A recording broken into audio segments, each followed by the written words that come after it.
Hello mga kangani, ako si JR. Tara, samahan niyo ako. Ito nga palang video na to ay nung college week pa, kaya lang sobrang nabisi tayo gawa ng OJT, kaya ngayon lang tayo nakapag-edit ng video.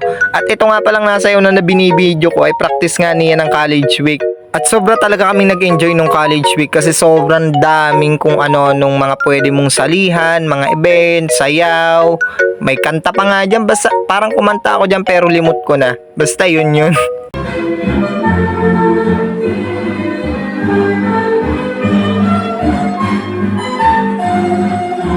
At dyan nga ay habang sumasayaw sila ay sobrang ganda talaga ng ating kultura at yung mga tradisyon na sayaw natin. Kaya habang nanonood kami dyan, na-enjoy nga namin yung panonood dyan.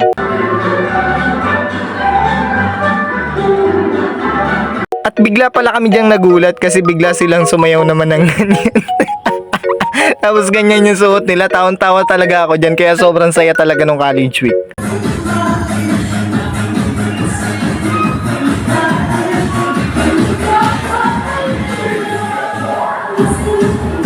At pagkatapos ng sumayaw ng mga first year dyan ay lumabas na nga yung mga candidate ng Mix City. Sobrang dami talaga nila at sobrang gaganda at sobrang gagwapo at sobrang gagaling talaga nila. Kaya talagang sigawan dyan kung sino yung mga candidate mo.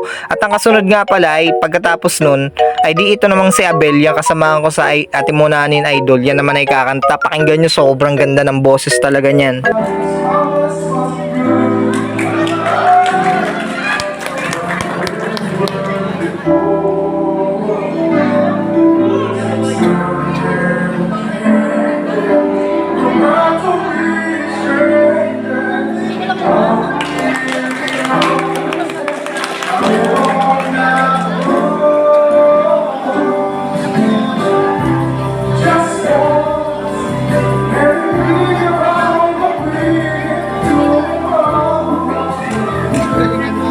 Diba sabi sa inyo sobrang ganda ng boses at sobrang kakaiba yung boses talaga niya. At pagkatapos naman yan ay lumabas naman itong first year, yan yung mga tourism. Nakasuot na nga sila dyan ng pump-flight attendant.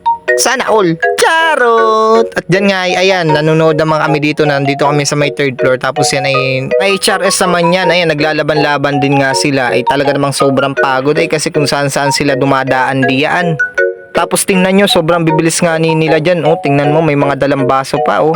Sayang nga, inaabangan kong madapa. Charot! Pero promise, sobrang galing talaga nila. Kasi nga, ang bibilis talaga nila. Tapos, hindi pa sila nadadapa ng ganun. Tapos, may bit-bit pa sila, di ba? Kaya nyo ba yun? Charot! Tapos nga naming manuod dyan, ay dito naman tayo nanonood. O, di ba? Pasayaw-sayaw si at. Ang gagawin nga pala niya dyan ay magluluto ata o magtitimpla ng alak. Kaya lang, ang masama dyan, hindi kami pinatikim. At ang kasunod naman dyan ay ito nga si Abel, o diba sobrang dami niyang sinalihan, sobrang sipag talaga niyan eh. Habang nga ay nagpe-perform ay talagang manghang-mangha ako dyan kasi sobrang galing talaga niya oh. Tapos nagtitimpla pa yan ng alak, ay paano kung mabasag yun, diba? Siyempre hindi naman kami papayag na hindi magpe-perform si Sir ng paghahagis ang bote. Ay di ayan, siya nga ay napahagis na din oh, diba? Sobrang galing din ni Sir eh. Yan nga pala yung nagtuturo sa kanila. Siyempre wala naman kami bartending eh. Dito naman ay bumaba ako kasi nga magkwi-quiz dyan ng German. Di nga ako sumali dyan eh. Tapos alam ko yung mga sagot, sayang naman. Charot! At pagkatapos nga ng mahaba-habang event ay bukas na lang yung part 2. At hanggang dito na lang. Maraming salamat sa panonood. Bye-bye!